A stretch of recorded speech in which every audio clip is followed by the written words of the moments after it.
This cross-section of a kidney, almost 3 times life-size, shows its blood supply and one of the filter tubules, a nephron, highly magnified.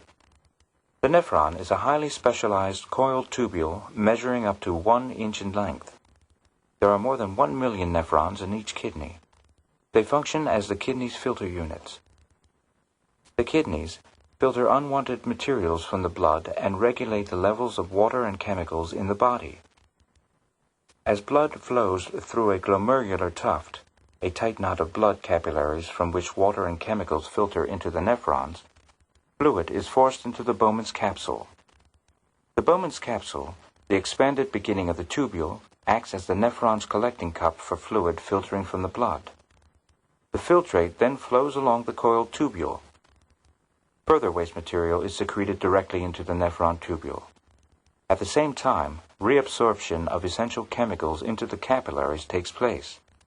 The loop of Henle, the central region of the nephron, acts as the primary reabsorption area.